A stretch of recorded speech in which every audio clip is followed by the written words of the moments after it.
भगवान श्री राम ने कहा बस इतनी सी बात, ये कौन बड़ी बात है, मैं आज ही जंगल में चला जाऊंगा और मेरे भरत राजा बनेंगे, इससे बढ़कर के सुख की बात और क्या हो सकती। राम जी ने कहा ये राज्य मैं अपने भरत के लिए सब कुछ त्याग सकता हूं। अहम ही सीताम राज्यम च,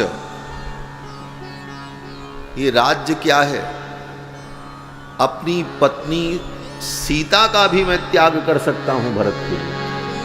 अगर भरत के कल्याण के लिए, भरत की रक्षा के लिए मुझे अपनी पत्नी सीता का त्याग करना पड़े तो मैं सीता को त्याग दूंगा, लेकिन अपने भरत को नहीं त्याग। ये रामचरित्र है। और आज रामचरित्र पढ़ने वाले अपनी पत्नी के लिए अपने भाई को भी त्याग देते। राम के चरित्र से सीखो, राम जी कहते मैं अपनी सीता को त्याग दूंगा लेकिन अपने भाई भरत को नहीं त्याग सकता। ये रामचरित्र, यह चरित्र आज जीवन में आने की आवश्यकता है। खाली रामायण की चौपाई गा लो, पढ़ लो, रामायण की आरती उतार लो, आरत श्री रामायण जी की कीरत कलित ललित सी अपी की, इससे कुछ नहीं होने वाला।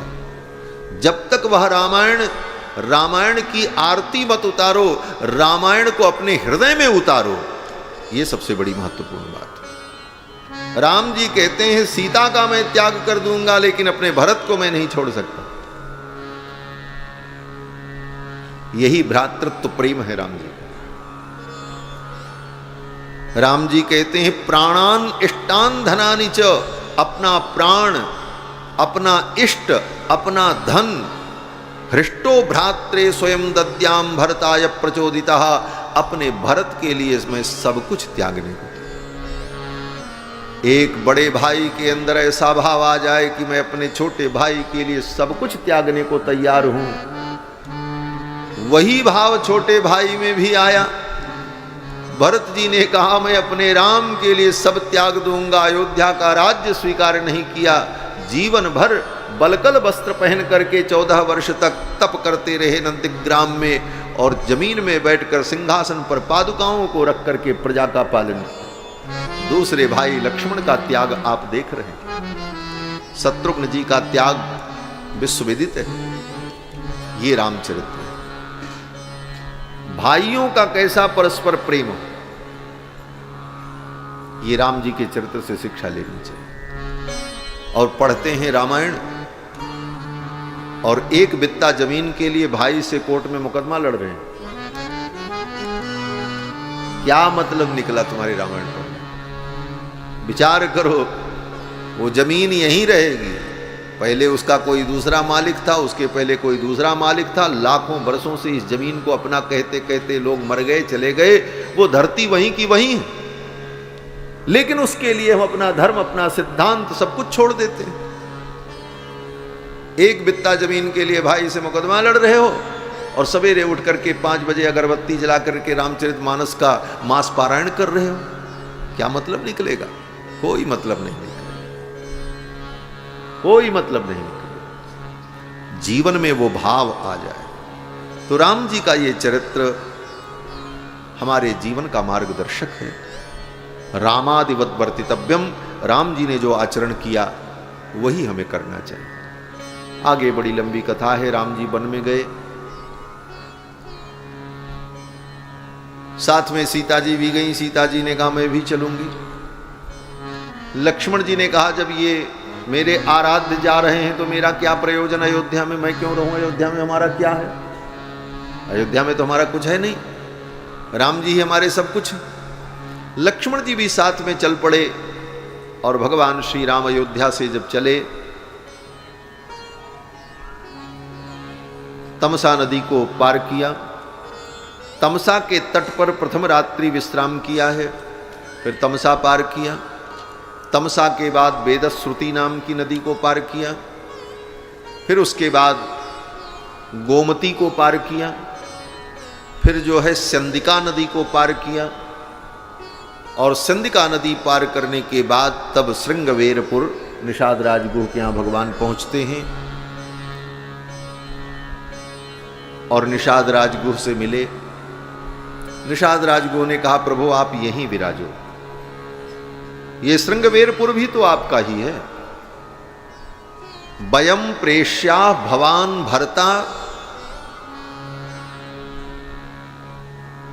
आप मेरे स्वामी हैं, हम आपके सेवक हैं।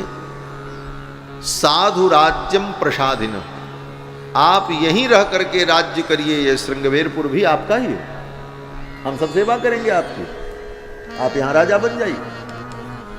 राम जी ने कहा, मित्र मैं तुम्हारी भावना को समझता हूं। निषाद राजगुह को उठा करके हृदय से भगवान ने लगा लिया और अपनी दोनों भुजाओं से निषाद राजगुह को हृदय में कस लिया। ये निषाद राजगुह भगवान के आत्म सखा है, आत्मा के समान प्रिय। दोनों भुजाओं से पकड़कर भगवान श्री राम ने निषाद राज को हृदय से लगा लिया। भुजाभ्याम साधु वृत्ताभ्याम पीडयन वाक्यम अब्रवीत। वाल्मीकि जी कहते हैं, राम जी ने अपनी दोनों भुजाओं से निषाद राजगुह को अपने हृदय से कस लिया।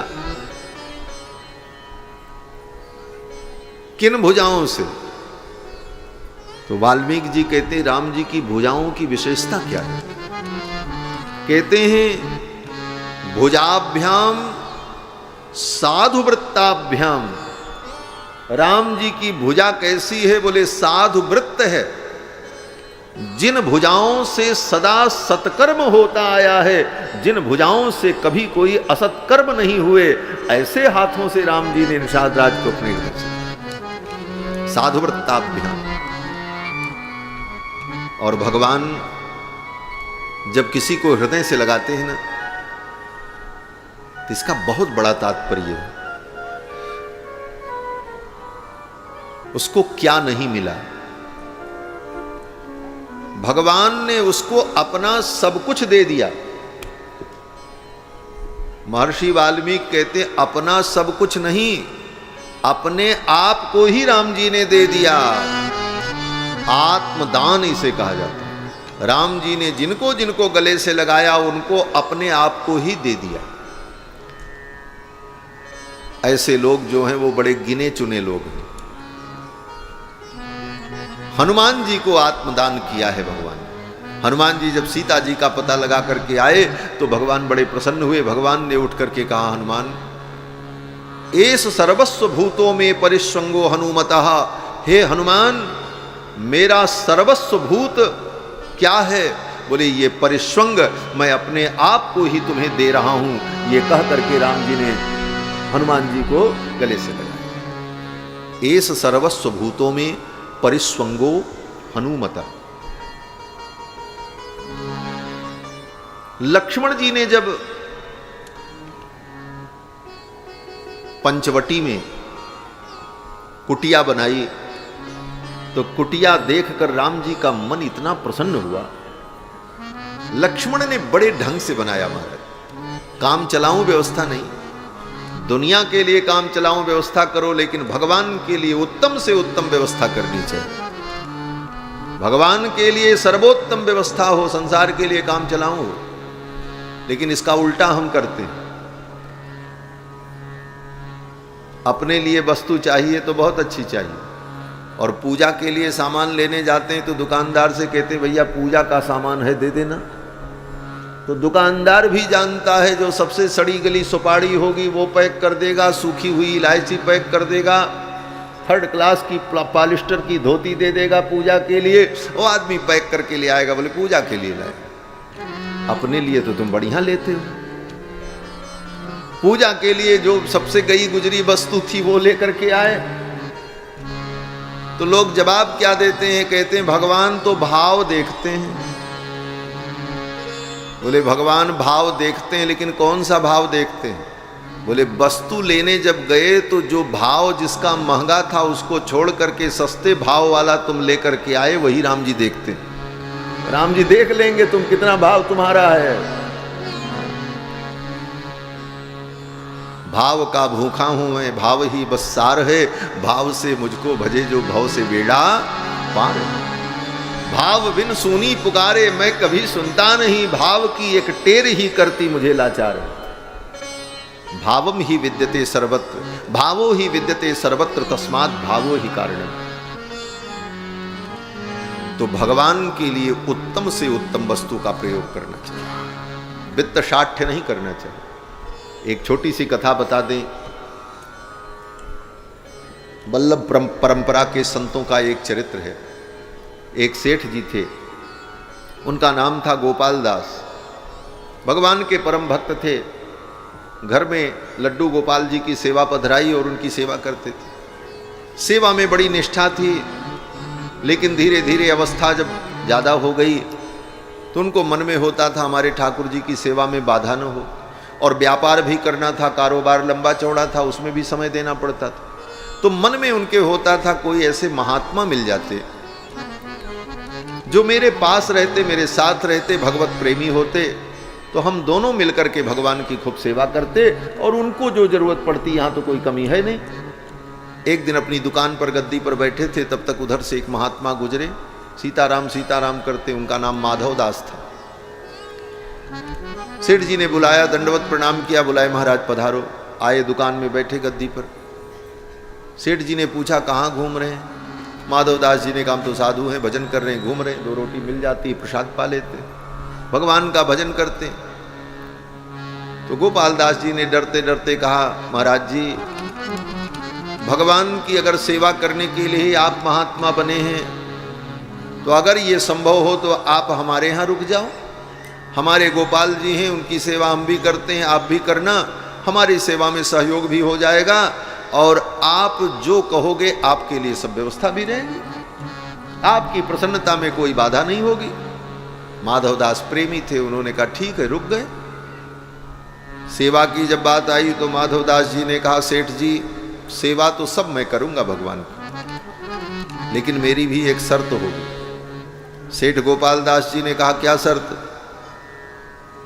महात्मा माधवदास जी ने कहा भगवान की सेवा के लिए कोई भी वस्तु मैं मंगाऊं, और कितनी भी महंगी क्यों न हो, लेकिन आपका मुनीम मुझसे नहीं पूछेगा। अगर मुनीम पूछ लिया कि इतनी महंगी वस्तु क्यों मंगाई, बोले उसी दिन मैं चला जाऊंगा, कोई सेवा नहीं कर पाए। गोपाल दास जी बड़े प्रसन्न हुए। ऐसी बात है, तब तो आप बहुत अच्छे हैं, आप तो और बढ़िया सेवा, हमसे भी बढ़िया सेवा भगवान की करें। गोपाल दास जी ने कहा आप रहो, कोई आपसे नहीं पूछे, लेकिन एक काम आप जरूर करना। एसी बंद कर दो भैया। तो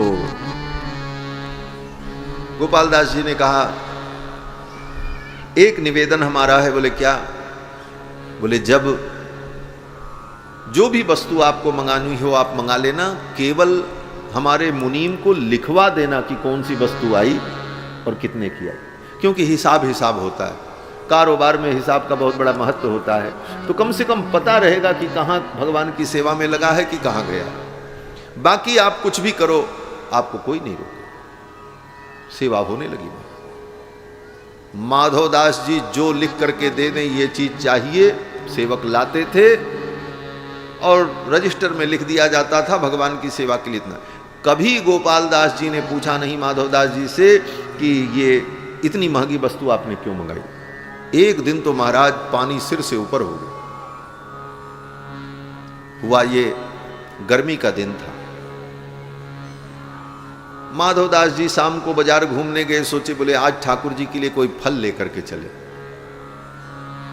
कौन सा फल? बोले जो नया फल आया हो अभी बाजार में। गर्मी का दिन था, तरबूज आया था, सुंदर महकता हुआ छोटा सा तरबूज, इतना बड़ा गुलाबी कलर का। एक पीस बचा था टोकरी में। बेचने वाला बैठा था। माधवदास जी ने कहा कितने का? बोले 2 आने का। माधवदास जी ने कहा लो 2 आना ये मुझे दे दो। उसी समय राजा का सिपाही पहुंचा। राजा को तरबूज खाने का मन था, बोले जा करके ढूंढ के लाओ। राजा का सिपाही आया, देखा बाजार में और कहीं था नहीं, एक पीस था वो भी बिक चुका था। माधवदास जी अपने भगवान के लिए ले चुके थे। तो राजा का सिपाही था, उसने कहा कि ये तरबूज मुझे दे दो। बेचने वाले ने कहा ये तो बिक गया 2 आने में। सिपाही ने कहा हम 4 आने दे देंगे, ये तरबूज हमको दे दो। तो बेचने वाला गरीब था, उसने माधवदास जी की ओर देखा, बोले महाराज आप कहीं ढूंढ लो, हमको 2 आना और ज़्यादा मिल जाएगा, हम गरीब हैं। माधवदास जी ने कहा कोई बात नहीं, मैं तुम्हें 4 आना दूंगा, तरबूज तो मैं ले जाऊंगा, मेरे ठाकुर को भोग लगेगा। राजा के सिपाही ने कहा मैं 8 आना दूंगा, तरबूज मैं ले जाऊंगा। माधवदास जी को भी अपने मित्र गोपाल दास पर भरोसा था, वो साधारण सेठ नहीं थे। माधवदास जी ने कहा मैं 16 आना दूंगा, तरबूजा तो मैं ले जाऊंगा, ये खरबूज मेरे ठाकुर को भोग लगेगा। 16 आना से करते करते 32 आना 64 आना होते होते 100 स्वर्ण मुद्रा पर वो खरबूज पहुंच गया, बोली लगते लगते।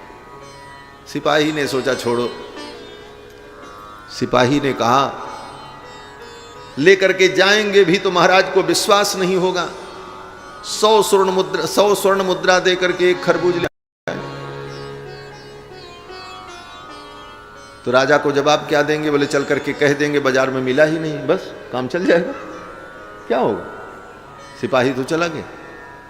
बात 100 रुपए तक पहुंच गई थी। गोपाल दास जी ने, वो माधवदास जी ने 100 रुपए दे करके उस खरबूजे को खरीदा, लेकर के आए।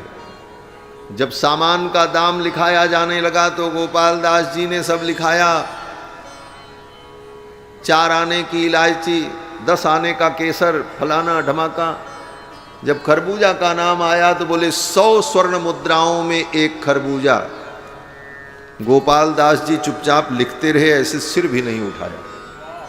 ये निष्ठा थी, सिर नहीं उठाया, लिख लिया, हाँ 100 रुपए का खरबूजा भगवान की सेवा।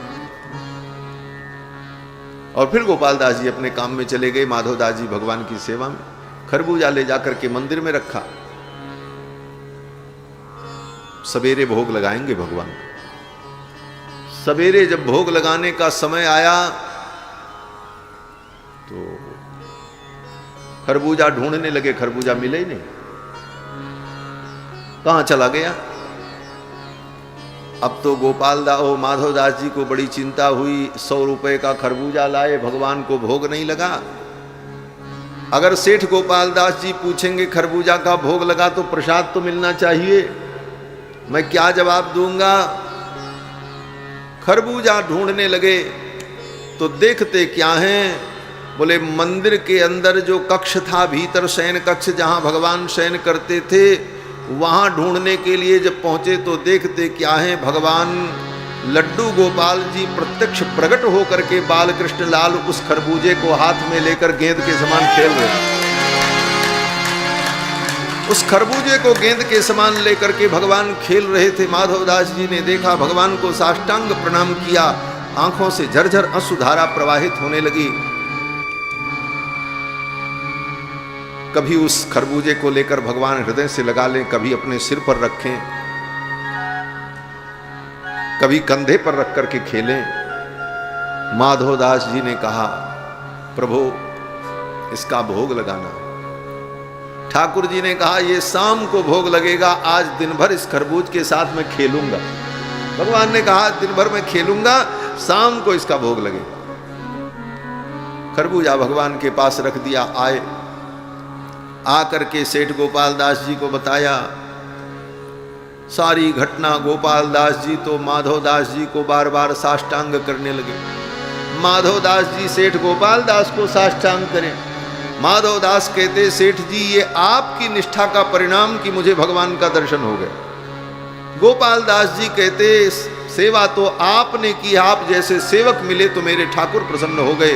एक दूसरे को श्रेय देने लगे। और फिर सेठ गोपाल दास जी ने कहा आज ठाकुर जी सानुभव हुए, प्रकट होकर के भगवान कोई लीला कर दें तो इसको सानुभव होना कहा जाता है। सेठ गोपाल दास जी ने कहा आज भगवान का सानुभव हुआ तो उत्सव मनाया जाए। गोपाल दास जी ने कहा भगवान ने इतनी अद्भुत लीला की है, इस खुशी में उत्सव मनाएं। बोले क्या उत्सव? बोले 56 भोग बने। आसपास के जितने संत महात्मा गृहस्थ वैष्णव भक्त हैं सबको भंडारा कराया जाए, अखंड कीर्तन हो, मंदिर को पुष्पों से सजाया जाए और फिर भगवान की शोभा यात्रा निकले। इतनी बड़ी सब तैयारी हुई, भंडारा चला, 56 भोग बना और 56 भोग बना करके भगवान को भोग लगा और उस 56 भोग के मध्य में वो खरबूजा छोटे से पात्र में अमनिया करके रखा गया, भगवान को भोग लगा और फिर वो प्रसाद गोपाल दास जी ने ग्रहण किया। गोपाल दास जी को जो स्वाद मिला उस खरबूजे में, पूरे जीवन में कभी उस स्वाद को समझ ही नहीं पाए कि उसमें क्या दिव्यता थी, क्या था। तो ये चमत्कार जीवन में कब हुआ? बोले जब भगवान के लिए उत्तम से उत्तम वस्तु समर्पित करने का भाव आया। भगवान के लिए उत्तम से उत्तम वस्तु समर्पित करनी चाहिए। हम भगवान के लिए साधारण वस्तुओं का उपयोग कर लेते हैं। इसका मतलब ये नहीं है कि आप बहुत करें तभी होगा, लेकिन अपनी शक्ति और सामर्थ्य के अनुसार भगवान के लिए उत्तम से उत्तम वस्तु का प्रयोग करना चाहिए। भगवान अपना सर्वस्व दे देते हैं। लक्ष्मण जी ने जब कुटिया बनाई तो ऐसी उत्तम कुटिया बनाई, इसी उत्तम पर ये सारी बातें आ गईं। लक्ष्मण जी ने इतनी उत्तम कुटिया बनाई, जितनी कला थी लक्ष्मण जी के अंदर, जितना पुरुषार्थ था वो सब लगा दिया लक्ष्मण, और ऐसी अद्भुत कुटिया बनी। रघुनाथ जी देख करके प्रसन्न हो गए।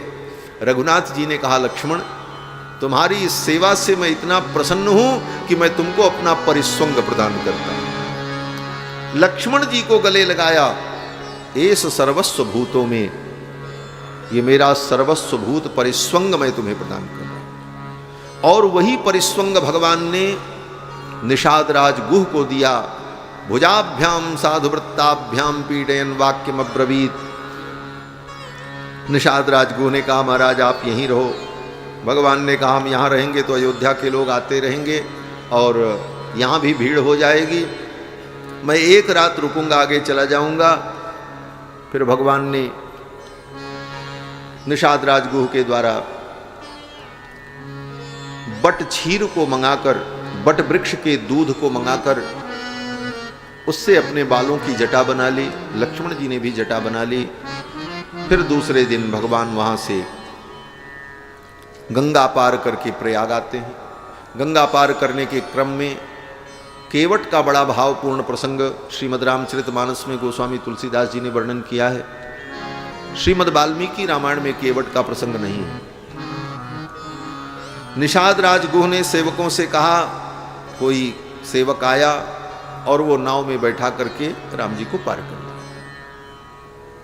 लेकिन मानस में गोस्वामी जी ने केवट का बड़ा सुंदर प्रसंग वर्णन किया है। और वो केवट बड़े भाव से राम जी से कहता है कि प्रभो मैं आपके मर्म को जानता हूं। राम जी ने केवट को बुलाया। केवट कहता है, दूर से ही मैं नहीं आऊंगा, मैं आपके मर्म को जानता हूं। केवट कहे, मर्म में जाना। इस प्रसंग को हमारे दामोदर स्वामी जी आज सुना रहे थे, है ना, वर्णन कर रहे थे। तो प्रसंग तो बहुत है, लेकिन उन सारे प्रसंगों को हम प्रणाम करते हैं। भगवान केवट पर अनुग्रह करते हुए प्रयाग आए। प्रयाग में भरद्वाज मुनि पर अनुग्रह किया। फिर भरद्वाज मुनि की अनुमति लेकर चित्रकूट में रहने का विचार किया। भरद्वाज मुनि ने ही कहा कि चित्रकूट बहुत अच्छा है, वहाँ सीता का मन लगेगा, वहाँ अनेक ऋषि मुनि महात्मा भी रहते हैं, भजन पूजन सत्संग में सुविधा होगी। तो राम जी प्रयाग से चल करके चित्रकूट आए और चित्रकूट में कामदगिरी में उन्होंने भगवान श्री रघुनाथ जी ने अपना निवास बनाया। राम जी ने कहा सीता जी से, सीते यही अयोध्या है, इसको तुम अयोध्या ही समझो।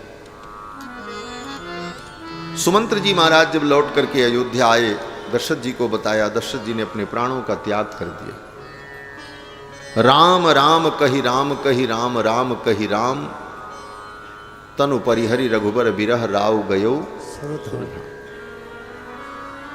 सच्चा प्रेम का यही उदाहरण है। दुनिया में लोग कहते हैं हम आपसे बहुत प्रेम करते हैं, आप नहीं मिलोगे तो हम मर जाएंगे, लेकिन केवल कहते हैं, मरते कोई नहीं। मरने का उपाय करते हैं ये सिद्ध करने के लिए कि हम बहुत बड़े प्रेमी हैं। जहर खा लेंगे, फांसी लगा लेंगे, बोले ये भी मरना बेकार है। सच्चा प्रेम यह है कि प्रेमी के वियोग में मरने का प्रयत्न न करना पड़े, अपने आप ही मृत्यु हो जाए, वो वियोग ही तुम्हारे मृत्यु का कारण बन जाए, ये सर्वोत्तम प्रेम। बोले हम जहर खा लेंगे, आत्महत्या कर लेंगे, फांसी लगा लेंगे, बोले ये शुद्ध प्रेम नहीं, ये मोह है। उस मोह में पढ़कर व्यक्ति ऐसे कार्य कर लेता है। दशरथ जी का प्रेम सच्चा प्रेम था। गोस्वामी तुलसीदास जी कहते हैं, बंदहु अवध भुआल सत्य प्रेम जहि राम पद। सत्य प्रेम था दशरथ जी का, कच्चा प्रेम नहीं था। बंदहु अवध भुआल सत्य प्रेम जहि राम पद, बिछुरत दीन दयाल प्रिय तन तृण इव परिहर। प्रिय शरीर तृण के समान त्याग दिया, ये प्रेम। दशरथ जी के मरने के बाद भरत जी का आगमन होता है। 7 दिन दूतों को केकय देश जाने में लगा, 7 दिन में भरत जी को लेकर के आने में लगा, 14 दिन बीते। 15वें दिन अंतिम संस्कार हुआ। 15 दिन तक दशरथ जी का शरीर तेल के कड़ाहे में रखा था। इसको कहते हैं प्रारब्ध। जिसके 4 पुत्र, वो भी साधारण नहीं, स्वयं परमात्मा। देवराज इंद्र जिसका इतना सम्मान करते, तीनों लोक में जिनकी ख्याति दशरथ जी महाराज की, क्या प्रारब्ध था। मरते समय आंख के सामने एक भी पुत्र नहीं, और मरने के बाद भी 15 दिन तक प्रतीक्षा करनी पड़ी कि कोई आए तो दाह संस्कार करे। यह है प्रारब्ध। इन कथाओं को सुनकर या हृदय में दृढ़ करना चाहिए कि जो जीवन में आ जाए, दुख सुख उसे स्वीकार करके चल पड़ो। काल कर्म ईश्वर को दोष मत दो। लोगों के ऊपर छोटी सी विपत्ति आ जाती तो हाय तौबा मचा देते, बोले भगवान ने ये कर दिया, भगवान ने वो कर दिया। भगवान की सगी बहन सुभद्रा और सुभद्रा का एकमात्र पुत्र अभिमन्यु महाभारत के युद्ध में मारा गया। भगवान कृष्ण बचा नहीं पाए। सुभद्रा जानती हैं कि ये कृष्ण सर्वेश्वर हैं, ये भगवान हैं, ये जो चाहें कर सकते हैं। ये अपने संकल्प से कितने ब्रह्मांड बना देते हैं, कितने जीवों को जन्म जीवन देते हैं। अगर कृष्ण चाह ले तो अभिमन्यु जिंदा हो जाएगा, सुभद्रा जानती हैं। लेकिन सुभद्रा ने एक बार भी भगवान से नहीं कहा कि कृष्ण तुम मेरे बेटे को जिंदा कर दो। चाहती तो कह देती, कृष्ण तुम भगवान हो, तुम परमात्मा हो, मेरे भाई हो, मेरा एक ही बेटा है, ये तुम्हारा भांजा है, इसे जिंदा कर दो। और ये काम कृष्ण ने पहले भी किया है। अपने गुरु के मरे हुए पुत्र को जिंदा करके ला करके दिया है। द्वारिका में एक ब्राह्मण के मरे हुए बालक को जीवित किया है। अपने सगे 6 भाइयों को जो मर चुके थे, कंस ने जिनको मारा था, उन सारे भाइयों को जीवित करके उसी रूप में ला करके मां देवकी के सामने उपस्थित कर दिया। ये सामर्थ्य कृष्ण का।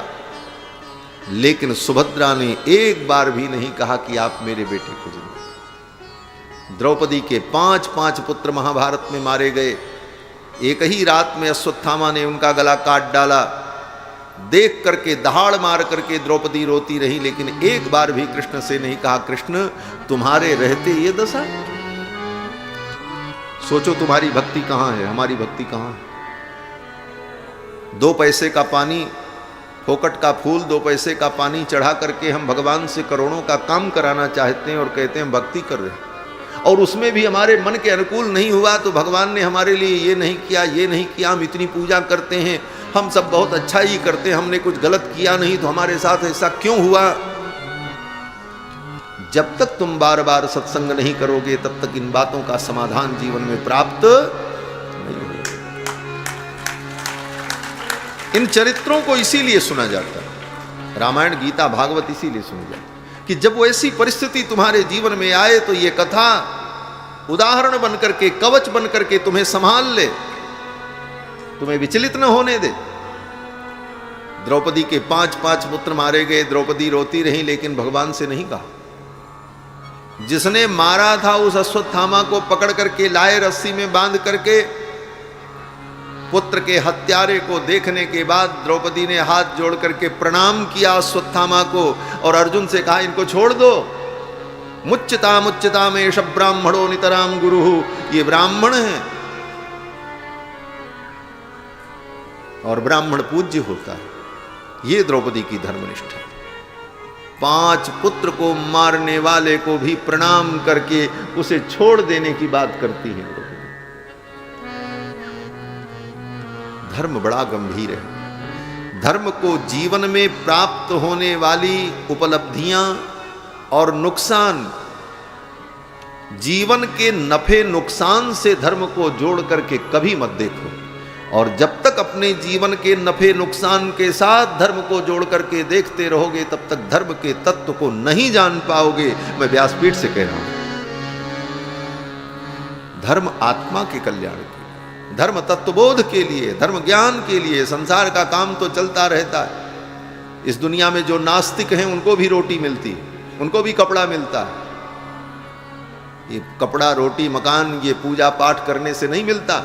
ये सब तो तुम्हारे प्रारब्ध में जो पहले से तय है वो मिलता है। प्रारब्ध तो पहले रचा, पाछे रचा शरीर, तुलसी चिंता छाड़ दे, भजले श्री रघुवीर। जो भगवान को नहीं मानते उनको भी तो रोटी मिलती है, उनको क्या नहीं मिलता। बड़े बड़े नास्तिकों के पास क्या कमी है? बड़े बड़े नास्तिकों के पास भी ऐश्वर्य है, पुत्र है, संसार है, सब भोग है, उनके पास भी। और जो भगवान की पूजा भक्ति करते हैं उनके पास भी है। उन नास्तिकों के जीवन में भी बड़े बड़े संकट और दुख आते हैं, धर्मात्माओं के जीवन में भी आते हैं। ये दुख सुख संसार का धर्म है, ये चलता रहे। दुख जाएगा सुख आएगा, सुख जाएगा दुख आएगा। और हम अगर ये सोच लें कि हमारी सारी इच्छा पूर्ण हो जाए, बोले आज तक इस संसार में ब्रह्मा की भी सारी इच्छा पूरी नहीं हुई, हमारी आपकी क्या हुई? इन बातों को समझ लेने में ही जीव का परम कल्याण है। भगवान भरत जी महाराज लौट करके आए। भरत जी ने दशरथ जी का अंतिम संस्कार किया। फिर राम जी को मनाने के लिए गए। राम जी ने पादुका देकर के भरत जी को विदा कर दिया।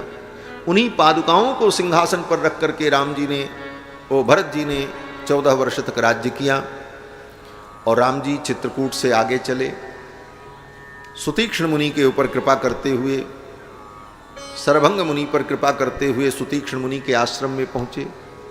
और फिर अगस्त मुनि से मिलकर के पंचवटी में भगवान ने अपना निवास बनाया।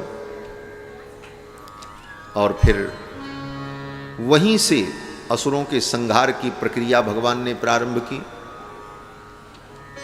सबसे पहले खरदूषण को मारा। शूर्पणखा आई, भगवान से ब्याह करने का प्रस्ताव रखा, भगवान ने मना कर दिया। लक्ष्मण जी के पास गई, लक्ष्मण ने भी मना कर दिया। फिर तो शूर्पणखा सीता जी का भक्षण करने के लिए दौड़ी। राम जी ने लक्ष्मण के ओर इशारा किया, लक्ष्मण ने उसका नाक कान काट लिया। नाक कान कटने के बाद भगी वहां से। राम जी के पास से जब भगी तो भाई के पास गई, खरदूषण के पास। खरदूषण ने पूछा तुम्हारा नाक कान किसने काटा? किसी स्त्री का नाक कान कोई काट ले पुरुष, वो पुरुष कितना भी सुंदर क्यों न हो, कितना भी अच्छा क्यों न हो, वो नारी यही कहेगी उस लुच्चे ने, उस लफंगे ने, उस दुष्ट ने मेरी नाक काट ली, यही तो कहे। लेकिन शूर्पणखा की नाक कटने के बाद खरदूषण ने पूछा तुम्हारा नाक किसने काटा?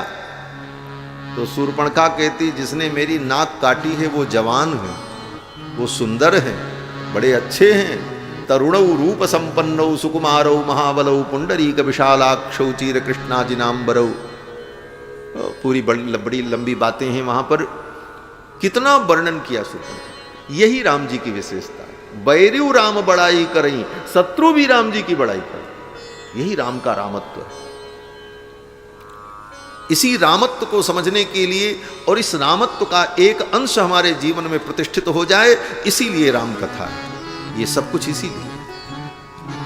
फिर तो शूर्पणखा के कारण रावण से शत्रुता हुई, रावण ने सीता जी का हरण किया और फिर युद्ध का बिगुल बज गया। और देखते देखते राम जी ने युद्ध में कुंभकर्ण, रावण और अन्य जो असुर थे उनका सबका संहार किया।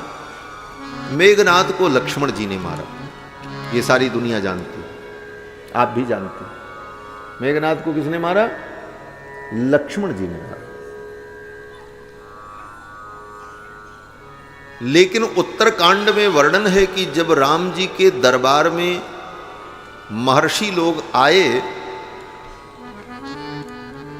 तो अगस्त महर्षि ने भगवान की स्तुति करते हुए कहा, प्रभु आपने मेघनाद को मारा, मेघनाद साधारण वीर नहीं था। राम जी से कहा आपने मारा। अरे मारा तो लक्ष्मण जी ने, लेकिन ऋषि मुनि कहते हैं राम जी से आपने मेघनाद को मारा।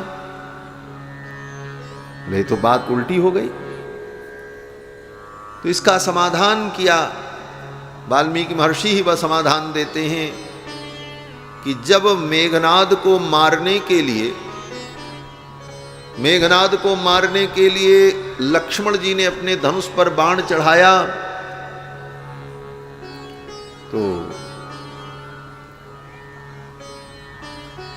लक्ष्मण जी ने यही संकल्प किया कि मेरे भैया राम यदि सत्यसंध हैं, सत्यवादी हैं और मेरे भैया राम अगर वीर हैं, पराक्रमी हैं, धर्मनिष्ठ हैं, तो मेरा ये बाण मेघनाद को मार दे। ये प्रतिज्ञा लक्ष्मण जी ने की। धर्मात्मा सत्यसंधश्च रामो दाशरथिर यदि। लक्ष्मण जी कहते हैं दशरथ नंदन राम अगर सत्य हैं, धर्म है, धर्मात्मा है, धर्मात्मा सत्यसंधश्च रामो दाशरथिर यदि पौरुषे चा प्रतिद्वंदः सरैनम जहि रावणी। अगर राम धर्मात्मा हैं, सत्यनिष्ठ हैं, वीर हैं, तो मेरी इस प्रतिज्ञा के अनुसार मेरा ये बाण रावणिम, रावणिम माने रावण का पुत्र मेघनाद, उसका वध करने वाला हो। ये कह करके लक्ष्मण जी ने जब बाण छोड़ा तो उस बाण ने मेघनाद को समाप्त कर दिया। तो आचार्य कहते हैं कि लक्ष्मण जी ने जो मेघनाद को मारा, राम जी का सत्य, राम जी का धर्म, राम जी का बल, इसी की शपथ लेकर के मारा। अर्थात राम जी के कारण ही वो मरा। लक्ष्मण जी ने जो कुछ उसमें प्रयोग में कहा वो सब राम जी का ही गुण धर्म का। मेघनाद को भी मार दिया। युद्ध समाप्त हुआ, विभीषण का राज्याभिषेक हुआ। विभीषण का जब राज्याभिषेक हो गया, राम जी ने कहा अब मैं अयोध्या जाऊंगा, जल्दी कोई व्यवस्था करो। विभीषण जी ने पुष्पक विमान उपस्थित किया, सीता जी को पुष्पक विमान में बैठाया, राम जी बैठे। विभीषण जी ने कहा हम चलेंगे पहुंचाने के लिए, राम जी ने कहा बैठो, चल पड़े। सुग्रीव जी ने कहा हम भी चलेंगे, बोले बैठो। हनुमान जी उछल करके आ गए, बैठ गए बगल में, बोले हम भी अयोध्या चलेंगे, बोले चलो। ये सब लोग तो बैठ गए, बड़े बड़े लोग। बड़े बड़े लोगों को तो कुर्सी मिल जाती है, साधारण लोग बेचारे क्या करें। अब जितने बानर थे वो सब बेचारे एक दूसरे को देखने लगे, उदास हो गए। जिनके लिए इतनी बड़ी लड़ाई लड़ी, वो सीता अयोध्या जा रही, राम जी जा रहे हैं। उन बानरों के मन के भाव को देखकर राम जी ने पूछा आप सबकी क्या इच्छा है? बानरों ने कहा हमारी भी इच्छा है कि हम आपकी अयोध्यापुरी का दर्शन करें। आपकी जन्मभूमि अयोध्या का हम दर्शन करें, हमारी भी इच्छा है, हम आपका राज्याभिषेक देखें। भगवान ने बानरों से कहा चलो सब बैठ जाओ। सब बानर कूद कूद करके बैठ गए महाराज पुष्पक विमान में। राक्षस बेचारे खड़े थे वहां पे, विभीषण जी के जो सेवक थे। लंका में सब राक्षस थोड़ी मर गए थे, जो विभीषण के पक्ष के थे वो सब जीवित थे। उनकी पूरी आसुरी सेना थी, राक्षसों की सेना थी। विभीषण जी तो बैठ गए थे विमान में, वो राक्षस बेचारे दूर खड़े, हम क्या करें। भगवान ने कहा तुम सब चलो, सब चल करके अयोध्या का दर्शन करो। फिर तो महाराज विभीषण जी के सभी परिकर, सुग्रीव जी के सारे परिकर, जामवंत जी के जितने परिकर थे, भालू इत्यादि, वो सब को विमान में बैठाया राम जी ने। और सब लोग विमान में बैठने के बाद जय घोष करने लगे, बोलो श्री सीता रामचंद्र भगवान की जय। और ज्यों ही जय घोष हुआ, विमान आकाश में उड़ पड़ा, चला विमान अयोध्या की ओर। चलत विमान कुलाल होई, जय रघुवीर कहे सब कोई। चलत विमान कुलाल होई, जय रघुवीर कहे सब कोई। जय रघुवीर कहे सब कोई। जय रघुवीर कहे सब कोई। विमान अयोध्या के लिए चला। जब विमान चला तो समुद्र के तट पर जब पहुंचा तो राम जी ने सीता जी से कहा देखो सीते, यहीं पर युद्ध हुआ था, यहां पर मैंने रावण को मारा था, यहां पर मैंने कुंभकर्ण को मारा। उन सारे स्थलों को आकाश में बैठे बैठे राम जी ने सीता जी को दिखाया। आगे बढ़े, किष्किंधा दिखाई पड़ा। राम जी ने कहा यही किष्किंधा सुग्रीव की राजधानी है, यहीं से सारी योजना बनी और वानरों की सेना आपको ढूंढने के लिए गई। मां जानकी ने कहा सुग्रीव की पत्नी जो तारा है और रूमा है, मैं उनसे मिलना चाहती हूं, उनसे मिल करके तब मैं अयोध्या चलूंगा। विमान उतर गया किष्किंधा में भगवान का। डायरेक्ट फ्लाइट नहीं थी, कनेक्टिंग थी, रुकते रुकते आना था। विमान जब चला है लंका से तो पहले किष्किंधा में उतरा, और किष्किंधा में उतरने के बाद बानरों से भगवान मिले। और जितनी बानरियां थीं, तारा, रूमा, ये सब, उन सब ने कहा हम भी अयोध्या का दर्शन करना चाहते हैं। सीता जी ने कहा चलो बैठो, वो सब बैठ गई महाराज। विमान छोटा मोटा नहीं था। पुष्पक विमान की विशेषता क्या थी? बोले उसमें कितने भी आदमी बैठ जाएं फिर भी एक सीट खाली रहती थी, ये उसकी विशेषता थी। दिव्य विमान था, कुबेर का विमान था। चला विमान महाराज, सब बानरियों को ले लिया। फिर विमान जब किष्किंधा से चला तो पंचवटी पहुंचा। ऊपर से ही भगवान ने दिखाया देखो ये पंचवटी, ये गोदावरी जहां हम लोग स्नान करते थे, तो सारा स्थल दिखाया। वो स्थल भी दिखाया जहां पर प्रतिस्पर्धा हुई थी। लक्ष्मण जी निर्णायक बने थे, लक्ष्मण जी बैठे थे, सीता जी और राम जी में ये तय हुआ कौन तैर करके पार करके जल्दी उस पार निकल जाएगा गोदावरी पार करके, और जो पहले तैर करके पहुंच जाए वो विजयी होगा। बोले इसका निर्णय कौन करेगा? बोले लक्ष्मण जी करेंगे। ऐसी लीलाएं भगवान ने की। भगवान ने कहा सीते ये वही स्थान है, ये वही शिला है जहां पर लक्ष्मण बैठे थे और हम लोग जल विहार कर रहे थे। उन सब स्थलों को भगवान ने ऊपर से ही दिखाया। और फिर वहां से विमान चला तो चित्रकूट के ऊपर से होते हुए प्रयाग पहुंचा। जब प्रयाग पहुंचा, त्रिवेणी का दर्शन हुआ।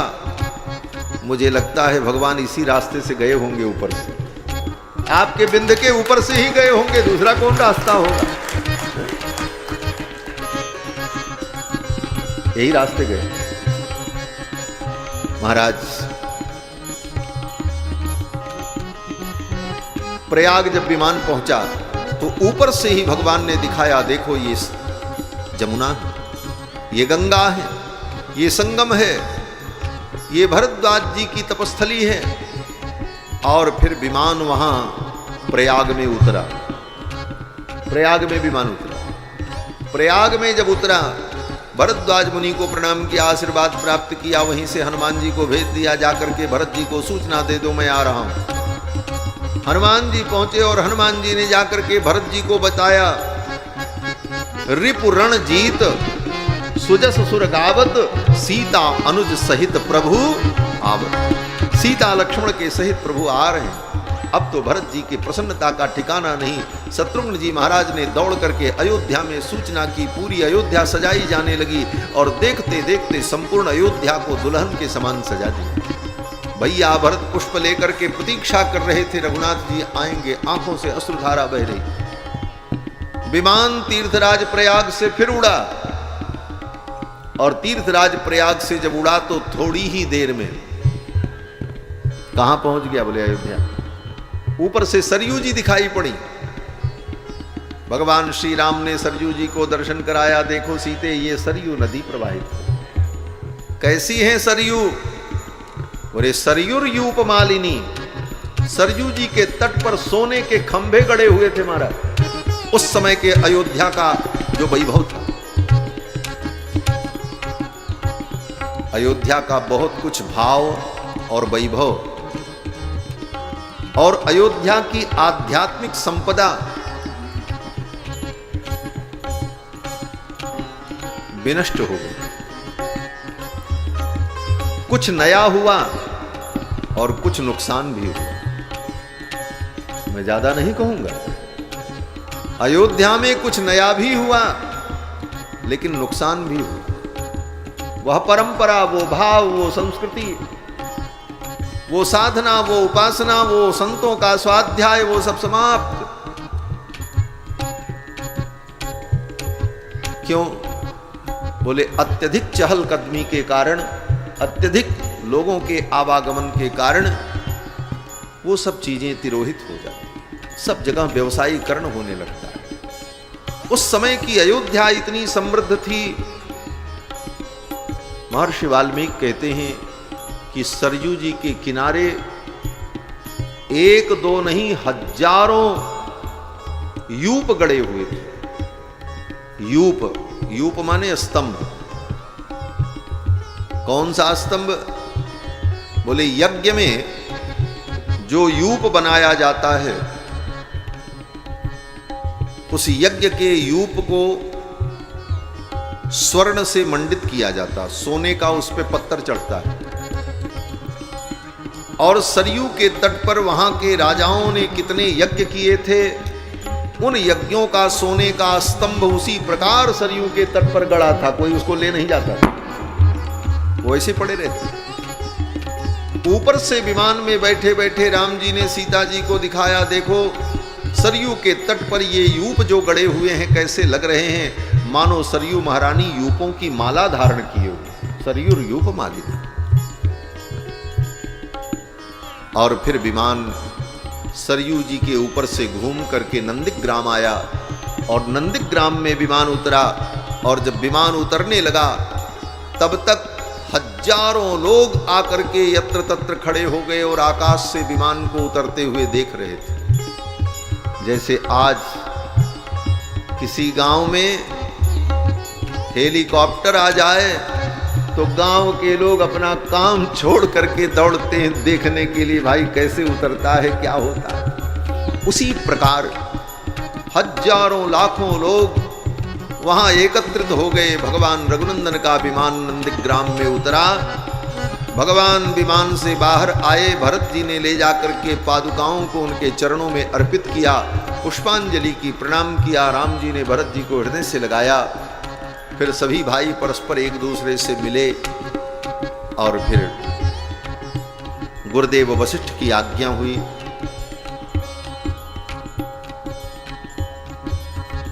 चारों भाइयों ने स्नान किया और फिर ये हुआ कि अब राम जी का राज्याभिषेक। मंत्रियों ने वशिष्ठ जी से कहा, गुरुदेव इसके लिए मुहूर्त क्या होगा? वशिष्ठ जी ने कहा, कोई मुहूर्त नहीं, अभी राज्याभिषेक होगा, इसी समय होगा। राम जिस समय राजा बनेंगे वही सबसे सुंदर मुहूर्त होगा। और उसी समय श्री सीता रामचंद्र जी को गुरुदेव वशिष्ठ ने अयोध्या के राज सिंहासन पर विराजमान किया और स्वर्ण का किरीट मुकुट, जो किरीट मुकुट ब्रह्मा जी ने इक्ष्वाकु मनु के मस्तक पर रखकर अयोध्या का राज्य सौंपा था, वह किरीट मुकुट वशिष्ठ जी ने अपने हाथों से उठाया और राम जी के मस्तक पर धारण कराया। और जब राम जी के मस्तक पर मुकुट धारण कराया, देवताओं ने पुष्प की वर्षा की, जय जयकार की और वशिष्ठ जी महाराज ने राम जी के मस्तक पर प्रथम तिलक किया। प्रथम तिलक वशिष्ठ मुनि कीना,